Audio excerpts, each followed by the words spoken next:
Tiangco, ang inyong kapusong totoo. Mahigit 12,000 pamilya ang apektado ng pananalasa ng Bagyong Labuyo sa lalawigan ng Aurora. Hanggang ngayon, pahirapan pa rin ang komunikasyon doon dahil walang kuryente at signal sa ilang lugar. Dahil nga na-isolate ang ilang lugar, marami pa rin sa mga nasalanta ang hindi pa naaabot ng tulong. Kaya sila po ang pinagsisikapang abutin ng GMA Kapuso Foundation. Matapos mag-landfall ng Bagyong Labuyo sa Kasiguran, Aurora, ito na ang mga iniwang bakas ng bagyo. Sa aming paglilibot sa barangay San Ildefonso, ang mga puno halos matumba na. Isang grupo ang nakatawag sa aming pansin habang kami ay naglalakbay. Sila pala ay mga katutubong dumagat. Nangyari doon sa bahay namin ay nasira nga. Akala namin ay nagtitipon lang sila. Yung pala ay gumagawa sila ng bubong na yari sa dahon ng niyog para sa kanilang magiging pansamantalang tirahan. Ang akala naming bakanting lupa, dati palang kinatitirikan ng kanilang mga bahay.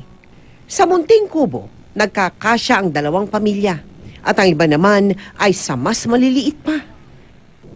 Problema rin nila ang pagkain. Itong saba, ayan, di na rin magtatagal to. Ang saging na saba na inihaw niya ang kanilang naging agahan na ngayon ay kanilang tanghalian. Pagsapit ng dilim, nagsisimula ang isang hamon para sa pamilya ni Tanciano sa Barangay Kulat. Matapos kasing manalasa ang bagyo, sa ilalim ng tulay niya naisipang pansamantalang sumilong. Wala akong ibang matakbuhan hindi itong lilim ng tulay. Kinaumagahan, tinungo ng GMA Kapuso team ang Barangay San Ildefonso. Kabilang ang mga katutubong dumagat sa ating nahandugan ng tulong. Gayon din ang Barangay Kulat kung nasaan ang pamilya ni Tanciano. Ito pa lang po ang natanggap namin na tulong sa pulpo ng bumagyo.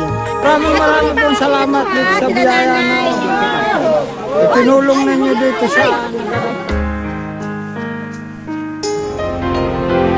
Nakapaghandog po tayo ng tulong sa mahigit 5,000 pamilya o mahigit 21,000 katao sa ating patuloy na Operation Bayanihan sa mga lalawigan ng Aurora, Zambales, Pangasinan, Benguet at Baguio City.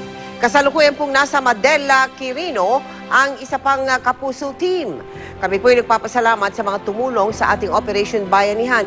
At dahil napag-alaman din namin na marami ang nagkakasakit at nagkakaubusan na nga ng gamot daw dyan sa Aurora, sasadyain po namin kayo dyan para sa aming Kalusugan Caravan Medical Mission sa susunod na linggo. Para sa mga nais tumulong sa mga nasalanta ng bagyo, kailangan po ng pagkain tulad ng bigas, noodles, delata at bottled water. Tumatanggap din po kami ng tsinelas, banig at kumot. Maaari po kayo magsadya o tumawag sa aming tanggapan o magdeposito sa aming bank account o sa anumang sangay ng Cebuana Luwilier o mag-log on sa www.kapusofoundation.com.